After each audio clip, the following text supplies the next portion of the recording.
Hi everyone, my name is Kim and I'm the Manager of Education and Youth Programs at the Museum of Fine Arts, St. Petersburg. This week, MFA staff are celebrating National Children's Book Week by reading some of our favorite storybooks related to the MFA collection. Today's book tells the story of this figure. Let's look closely for a moment. Who do you think this is? Where in the world do you think this artwork was made? Our friend Jorge, the Special Projects Manager at the MFA, is going to read us the book Ganesha's Sweet Tooth by Sanjay Patel and Emily Haynes.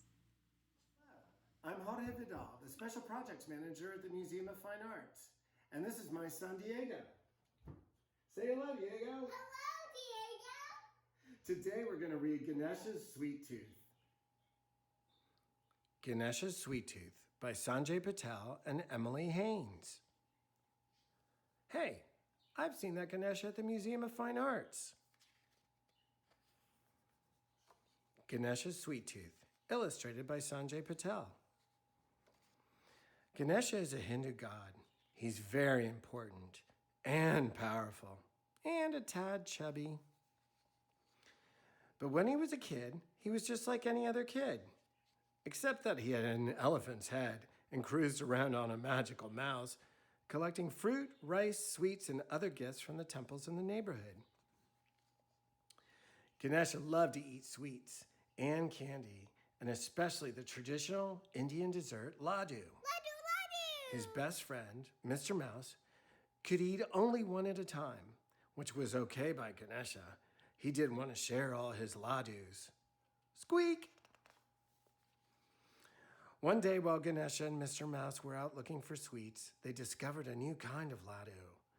The Super Jumbo Drawbreaker Laddu. Ganesha snatched up the shiny treat and was about to eat it right there on the spot. Wait! Squeaked Mr. Mouse. Don't eat it. It's a jawbreaker.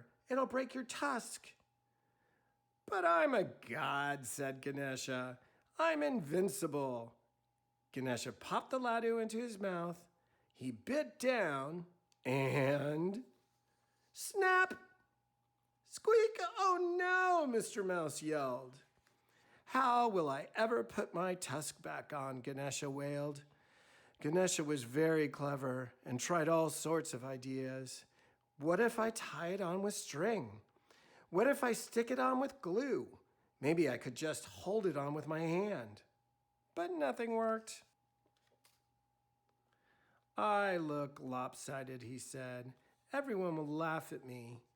No, they won't, said Mr. Mouse. Everyone loses their teeth. And besides, you already have an elephant's head, and your friends still love you.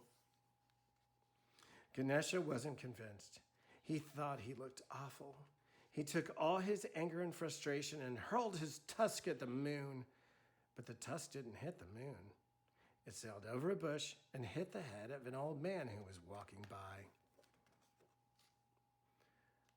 Is this your tusk? The old man asked. I'm sorry, said Ganesha. I didn't mean to hit you. I was aiming for the moon. What's your name? I'm Ganesha, and this is Mr. Mouse. You're Ganesha? The old man exclaimed. I've been looking for you. I'm Vyasa, the poet, and I need a special scribe for a poem. It's so long that no man could ever write the whole thing. All the pens in the world would break before it was done.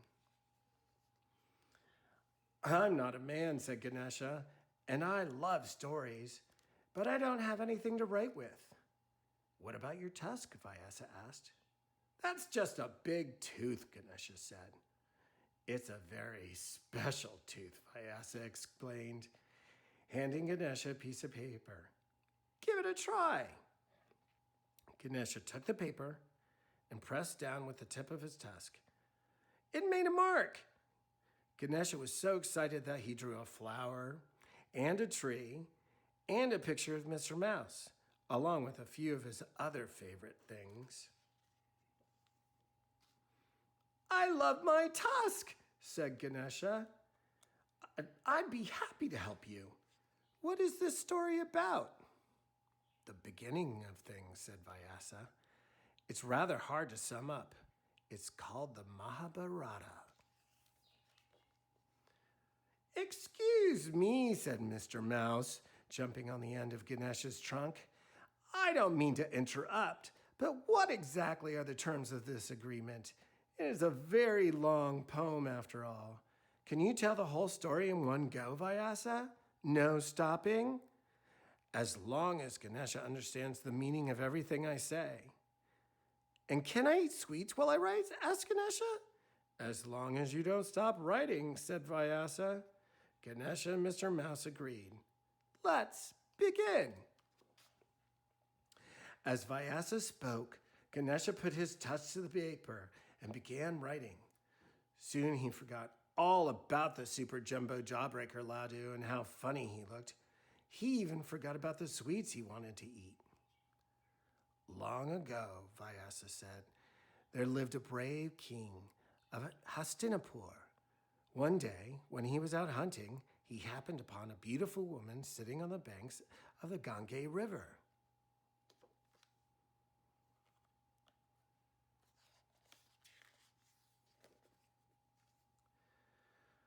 "100,000 verses later, Ganesha put down his tusk. The Mahabharata, the great epic poem of Hindu literature, was complete." Ganesha peeked out around a stack of paper and saw that Mr. Mouse had been eating his way through the ladus as they worked. The poem had taken a very long time. But Ganesha was happy to see there were still a few left for him and his friends. The end. Ladu, Ladu! Thanks, Jorge and Diego. This artwork is a bronze sculpture of Ganesha, the elephant-headed god. It was made in India sometime between the mid-9th century and the early 1300s. In the Hindu religion, Ganesha is the lord of wealth, good fortune, and wisdom. Ganesha's multiple arms represent his power.